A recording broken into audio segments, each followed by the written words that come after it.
इस नए कार्यक्रम जो कि हर बुधवार को होगा सुबह 7:10 से 7:30 तक, ये हमारा नया प्रोग्राम है और कार्यक्रम का नाम है आजकल। इस प्रोग्राम में हम इन दिनों होने वाली गतिविधियों पर बातचीत करेंगे। इन दिनों क्या घटनाएं हो रही हैं, वो चाहे राष्ट्रीय स्तर पर हो, वैश्विक स्तर पर हो, राजनीतिक स्तर पर हो, विज्ञान के क्षेत्र में हो या दूसरे क्षेत्रों में। इन तमाम गतिविधियों पर हम पैनी नजर रखेंगे और विषय विशेषज्ञों से हम आपको रूबरू करवाएंगे, आपको जानकारी दिलवाएंगे उनसे कि किस तरह से जो कुछ घटित हो रहा है, जो कुछ होने की संभावना है, उसमें क्या क्या संभावनाएं हैं और किस तरह की बातें संभावित हैं। चलिए, आज के इस पहले एपिसोड में हम एक ऐसे विषय पर बातचीत करना चाहेंगे जो इन दिनों बहुत ज्यादा प्रचलित हुआ है और वो है डाटा जर्नलिज्म। वेबिनार बहुत हो रही हैं, आए दिन अलग अलग विश्वविद्यालयों से या वीडियो कॉन्फ्रेंसिंग के जरिए हम लोग जुड़ रहे हैं, बातचीत। ये नया कॉन्सेप्ट है और इस नए कॉन्सेप्ट में हमें क्या क्या सावधानियां बरतनी है, पत्रकारिता का ये बदला हुआ स्वरूप हमारे लिए क्या क्या चुनौतियां लेके आ रहा है, हम सारी बातचीत करेंगे। हमारे साथ हैं कोलकाता से प्रोफेसर उमा शंकर पांडे, जो कि कोलकाता विश्वविद्यालय से संबद्ध एक कॉलेज से जुड़े हुए हैं। डॉक्टर उमा शंकर पांडे, आपका स्वागत हमारे इस कार्यक्रम में। बहुत बहुत धन्यवाद योगेश जी, आपने मुझे ये मौका दिया श्रोता बंधुओं के साथ बात करने के लिए। और ये जो आपने टॉपिक चुना है बहुत ही जरूरी टॉपिक है और आज के दिन में न सिर्फ पत्रकारिता के साथ जो लोग जुड़े हैं उनको जानना है, बल्कि साधारण जनता को भी इसके बारे में बहुत जानकारी रखनी चाहिए। तो बहुत बहुत धन्यवाद और बहुत बहुत आभार आपका। जी, ये बहुत जरूरी हमने समझा और इसीलिए हमने ये भी उचित समझा कि राजस्थान के लोगों को कोलकाता से जोड़ा जाए। बहुत धन्यवाद, बहुत बहुत धन्यवाद योगेश जी। अब मेरी हिंदी तो थोड़ी सी अशुद्ध हो गई है क्योंकि यही मेरी जन्मभूमि और कर्मभूमि है, तो इसके लिए मैं पहले ही से आपसे क्षमा मांग लेता हूँ। नहीं, ऐसी कोई बात नहीं है। हमारे सभी श्रोता समझते हैं कि आप जो भी बात कहेंगे वो उनके बिल्कुल मन मस्तिष्क तक बिल्कुल सही तरीके से पहुँचेगी। बहुत बहुत धन्यवाद। सबसे पहली बात तो हम यही आपसे पूछेंगे कि अभी जो एक परंपरागत स्वरूप था पत्रकारिता का और अभी इन दिनों बदला हुआ स्वरूप देखने को मिल रहा है, उसमें आप कुछ अंतर पा रहे हैं? आपकी अनुमति लेकर थोड़ा सा इतिहास में पीछे जाना चाह रहा हूँ, फिर मैं इस पर आता हूँ। जी। देखिए, पत्रकारिता तो एक तरीके से देखा जाए तो उसका काम बड़ा सहज है, क्योंकि जो सच्ची घटनाएं हैं उनको जल्द से जल्द लोगों तक पहुँचाना बड़ा आसान सा काम है। लेकिन पत्रकारिता इसके साथ साथ ये मान लेता है कि उनके पास ऐसे उपकरण है कि सच्चाई क्या है उसको वो एक सही तरीके से जान सके, या फिर उनके पास ये एक ऐसा कोई आईना है या ऐसा चश्मा है जिससे कि वो सच्चाई तक हर समय सीधे सीधे पहुंच सके और लोगों तक ये सच्चाई पहुंचा सके। अब इसके लिए पत्रकारिता ने 2-3 तरीके अपनाए थे। सबसे पहला तरीका तो था बड़ा सीधा साधा कि हम एक रिपोर्ट देते हैं और लोगों तक उसको एक तरीका, हम जिसको कहते हैं इन्वर्टेड पिरामिड, या जिस तरीके से हम लोगों तक पहुंचाते हैं। उसके बाद आया 60 का दशक, जहां पर एक नैरेटिव जर्नलिज्म का एक दौर चालू हुआ, जहां पर आपको पता होगा कि पत्रकार कहते हैं कि हम स्टोरी लिख रहे हैं। बिल्कुल। एक स्टोरी के फॉर्मेट में जो लिखना ये स्टार्ट हुई, आरंभ हुआ, इसका कारण ये था कि हम इसको ऐसे फॉर्मेट में लोगों तक पहुंचाएं जो उनका बड़ा जाना पहचाना फॉर्मेट हो और जिसके जरिए हम उन तक जो है सच्चाई को पहुंचा सके, थोड़ा रोचक भी हो जाए और ये सच्चाई उनको ये लगे भी और हम जो ये सच कह रहे हैं ये उन तक पहुंचे भी। जी, बड़ी अच्छी बात है। और ये तरीका बहुत दिनों तक चला और इसके अलग अलग नाम है, फीचर है, ये है, और तरह के नाम है इसके। नामों पर नहीं जाता हूँ, लेकिन इसमें कठिनाई एक आ जाती है। कठिनाई ये है कि आपको पाठकों तक ये नहीं बात पहुंच पाती है कि भाई इसके पीछे आप जो बात कह रहे हैं इसका एविडेंस क्या है, या फिर इसके पीछे जो आप बात बता रहे हैं इसकी सच्चाई कहाँ तक यथार्थ है। तो समस्या तब आती है जब लोग एक अच्छे स्टोरी के पीछे दौड़ने लग जाते हैं और उसके पीछे सच्चाई को कई बार त्याग देते हैं और लोगों तक वो पहुंच भी नहीं पाता।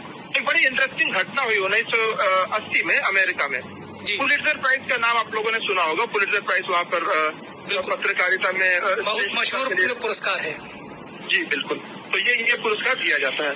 1981 में वॉशिंगटन पोस्ट की एक लेखिका थी जैनेट कुक, इनको ये पुरस्कार दिया गया नैरेटिव जर्नलिज्म के लिए। बहुत बढ़िया उन्होंने एक पीस लिखा था, स्टोरी, जिसमें एक 13 वर्षीय बालक की कहानी थी, जिसमें वो एक हीरोइन एडिक्ट रहता है और किस तरह की कठिनाइयां वो सामना करता है, ऐसी एक स्टोरी थी।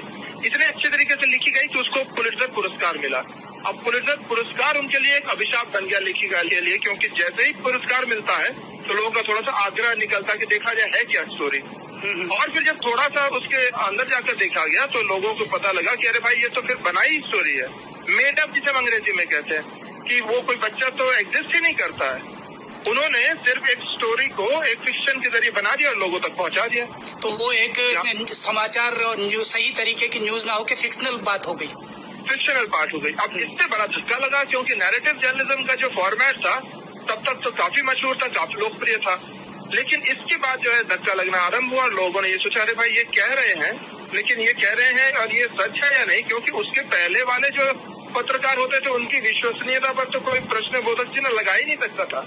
लेकिन फिर जब ये बातें सामने आने लगे कि अरे भाई जिसको पुरस्कार मिला है उन्होंने जो स्टोरी लिखी है यही स्टोरी अगर गलत है तो फिर इसका मतलब तो काफी स्टोरी गलत हो सकती है। प्रोफेसर पांडे, एक बात अभी, क्योंकि जो वर्तमान संदर्भों में यदि देखें तो हम चाहे मोजो की बात करें या सोशल मीडिया की बात करें, सोशल मीडिया के बहुत सारे प्लेटफॉर्म्स हैं उनकी हम बात करें, पत्रकारिता वहां पर भी की जाती है, लेकिन विश्वसनीयता की जो बात आप उसका जिक्र कर रहे हैं वो कहीं ना कहीं संदेहास्पद है, कहीं ना कहीं संदेहों के घेरे में है। बिल्कुल बिल्कुल। और इसका जो उत्तर ढूंढा, 1973 में एक किताब निकली थी, बड़ी इसको कहते हैं इन्फ्लुएंशियल किताब, और आज भी पढ़ाई जाती है हर विश्वविद्यालयों में। उसे फिलिप मेयर एक जर्नलिस्ट थे, उन्होंने लिखी थी किताब जिसका नाम था प्रिसिशन जर्नलिज्म। प्रिसिशन को अगर हम हिंदी में अगर यथार्थवादी कहें या फिर आंकड़ों के जरिए पत्रकारिता, डाटा जर्नलिज्म, वहीं से डेटा जर्नलिज्म की शुरुआत हुई। कि हम जो इससे पहले हम जो सिर्फ कहानी के जरिए बताते थे, अब सिर्फ कहानी नहीं, ये जो सोशल साइंस के जो एनालिटिकल टेक्निक्स होते हैं या फिर सांख्यिकी के जो सब टेक्निक्स होते हैं वो हम कैसे अपना करके हम कैसे लोगों तक इसे एक सही तरीके से पहुंचाएं। इसको हम एनालिटिक जर्नलिज्म बोल सकते हैं।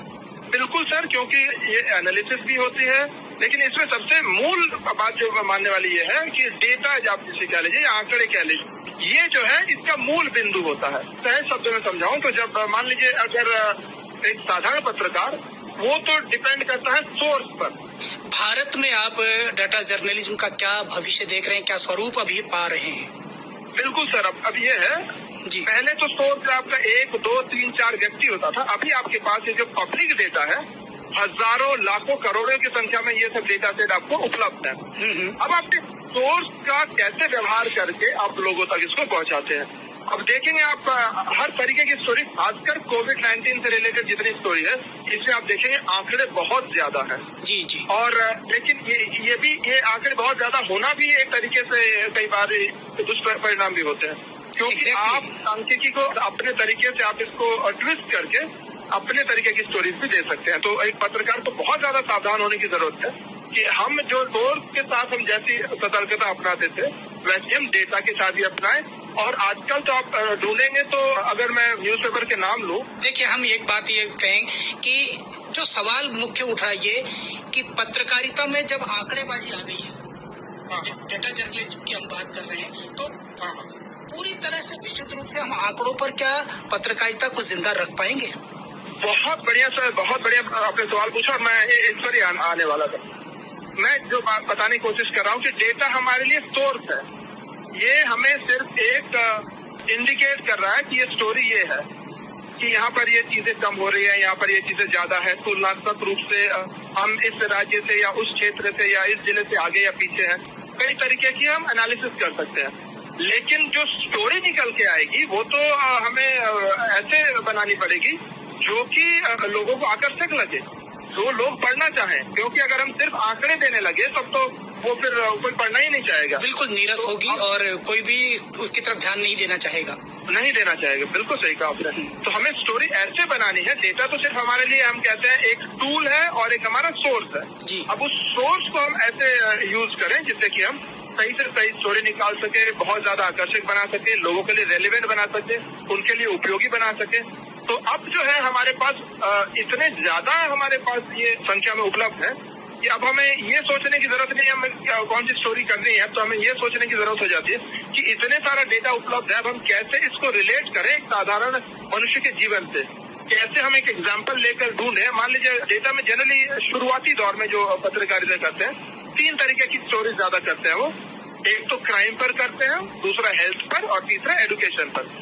मान लीजिए हेल्थ के आंकड़े आपने इकट्ठा किए और उससे आपको एक ट्रेंड का पता चल रहा है, उसके बाद आपको फील्ड में जाकर ऐसे व्यक्ति से बात करनी होगी जो इस ट्रेंड को सबसे ज्यादा रिफ्लेक्ट करता हो, उसके बाद ही आप इसे एक अच्छी स्टोरी में आप इसको इसका अच्छी स्टोरी का स्वरूप दे सकते हैं। इसका मतलब ये है कि प्रैक्टिकली जब तक आप उस फील्ड में नहीं जाएंगे आंकड़ों को लेकर के और उसकी सच्चाई को नहीं परखेंगे, तब तक ये आंकड़े केवल आंकड़े रह जाएंगे, सही समाचार सामने नहीं आ पाएगा।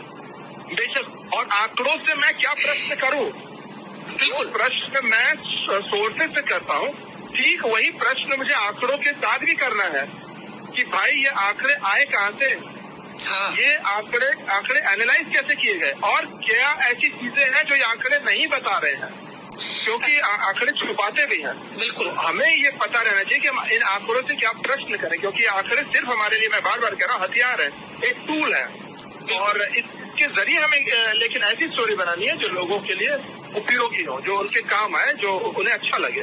प्रोफेसर पांडे, एक बात और जो बात होती है, क्योंकि हम बात करते हैं इमर्जिंग मीडिया की, न्यू मीडिया की हम बात करते हैं, वहां पर हम डाटा जर्नलिज्म की बात करते हैं। ऐसे में हमारे सामने कई खतरे भी सामने आ रहे हैं। कोविड-19 की स्थिति हमारे सामने है, आप भारत के परिप्रेक्ष्य में देखें तो क्या देख पा रहे हैं?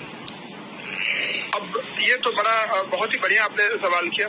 अब समस्या ये है कि हर व्यक्ति जिसके पास एक स्मार्टफोन है और जिसके पास इंटरनेट कनेक्शन है, वो एक इंफॉर्मेशन का स्रोत है, वो कुछ भी डाल सकता है वेबसाइट पे, वो कुछ भी डाल सकता है सोशल मीडिया पर, वो कुछ भी पहुंचा सकता है हजारों लोगों तक। तो इसमें पत्रकारिता की जो मूलभूत विषय है ये कुछ ज्यादा महत्वपूर्ण हो गए हैं कि क्या मैं जो बात कर रहा हूँ ये पब्लिक इंटरेस्ट में है या नहीं है, क्या जो मैं चीजें बता रहा हूँ ये जर्नलिस्टिक एथिक्स मानती है या नहीं मानती है।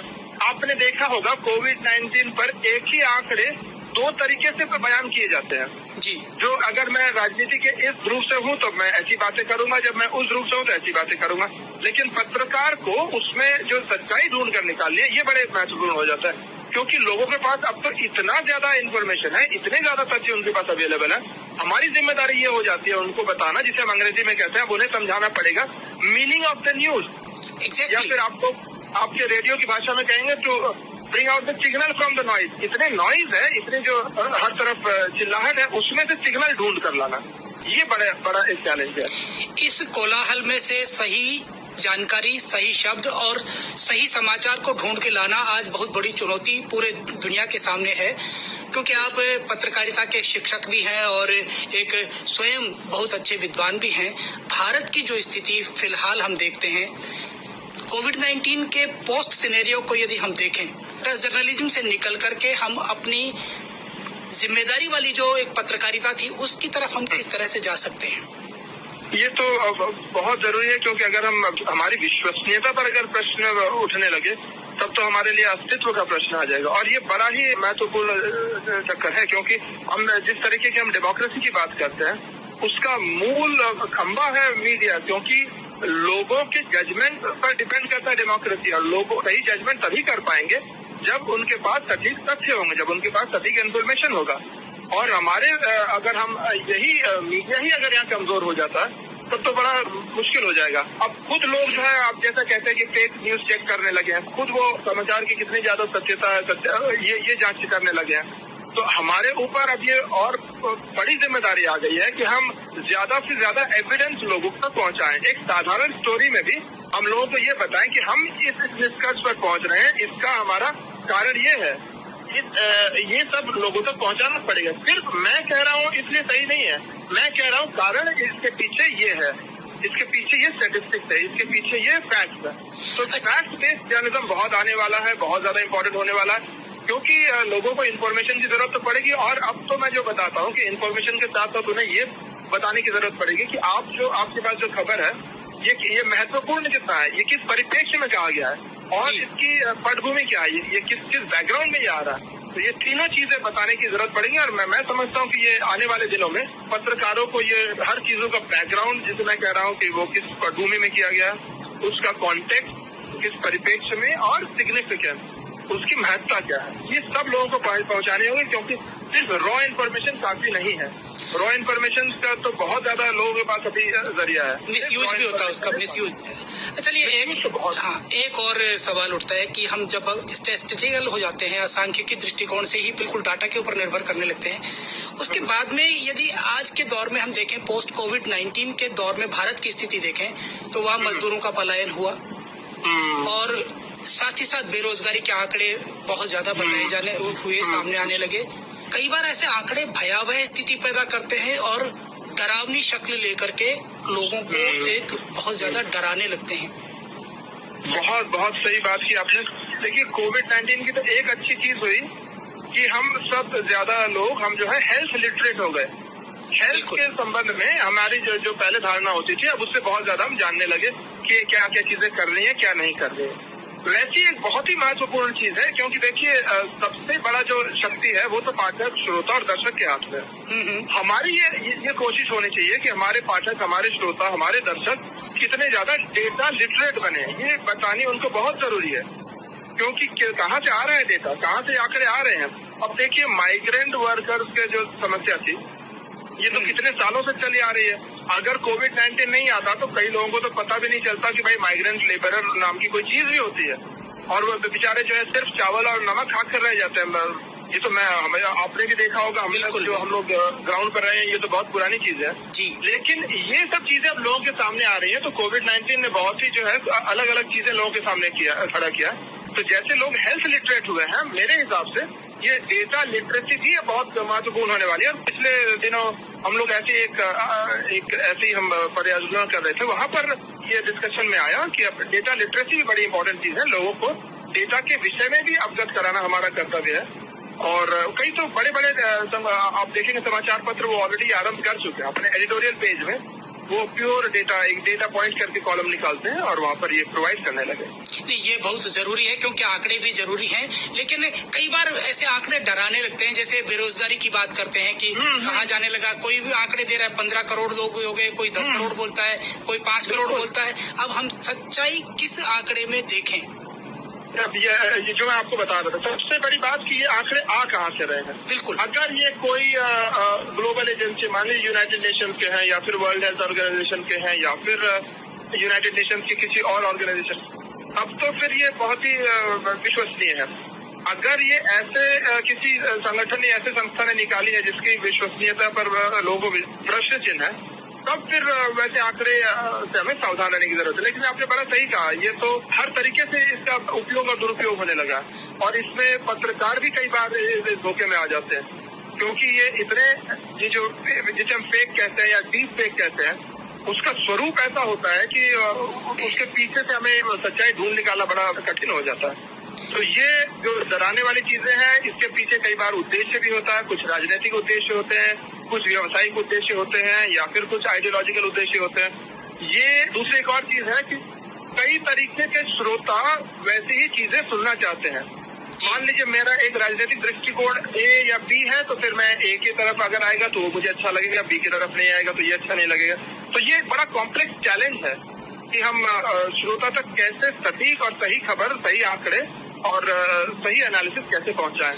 तो ये चैलेंज सामने बड़ा आने वाला है, और हमारे पत्रकारिता के कॉलेजेस और यूनिवर्सिटीज में भी ये चीजें अब आने लगी हैं कि कैसे लोगों तक, जो आप बता रहे थे, इस कोलाहल में से कैसे हम सिग्नल ढूंढ करना। बिल्कुल। चलते चलते आपसे एक और बात कहेंगे कि जब हम बात सच्चाई की करते हैं, जब हम इस तरह की बातें करते हैं, तो वहाँ पर हमारे लिए बहुत महत्वपूर्ण हो जाता है कि हम कहीं ना कहीं तथ्यात्मकता को ढूंढें, सच्चाई को ढूंढें, और जो सच है उसको सामने लेके आए। क्योंकि अभी का जो सिनेरियो है उसमें हमारे सामने चैलेंजेस इतने ज्यादा हैं कि समझ में नहीं आ रहा है कि हमें क्या करना है और क्या नहीं करना है। Twisting of data in favour, ये एक बहुत बड़ी समस्या देख रहे हैं। सबसे बड़ी बात यह है कि अब लोग इसके बारे में बातें करने लगे हैं, लोग इसके बारे में सोचने लगे हैं। ये हमारे लिए एक बहुत बड़ी उपलब्धि है। चलिए, एक बहुत बड़ी उपलब्धि है कि लोग समझने लगे हैं कि डेटा जर्नलिज्म भी हमारे लिए आवश्यक है और आंकड़ों को जानना और उन आंकड़ों को भी तथ्यात्मक विश्लेषण करना आम आदमी के लिए जरूरी है, पत्रकार के लिए भी जरूरी है और आने वाले दिनों में पत्रकारिता के क्षेत्र में इसका और ज्यादा महत्व बढ़ेगा। प्रोफेसर उमाशंकर पांडे, आपका बहुत बहुत धन्यवाद जो आपने हमारे लिए समय निकाला और श्रोताओं को इतनी अच्छी जानकारी दी। बहुत धन्यवाद योगेश जी, मुझे आपने ये मौका दिया, बहुत बहुत धन्यवाद। अभी आप सुन रहे थे कार्यक्रम आजकल। इसका प्रसारण आकाशवाणी जयपुर अजमेर की आमिर चैनल से किया गया।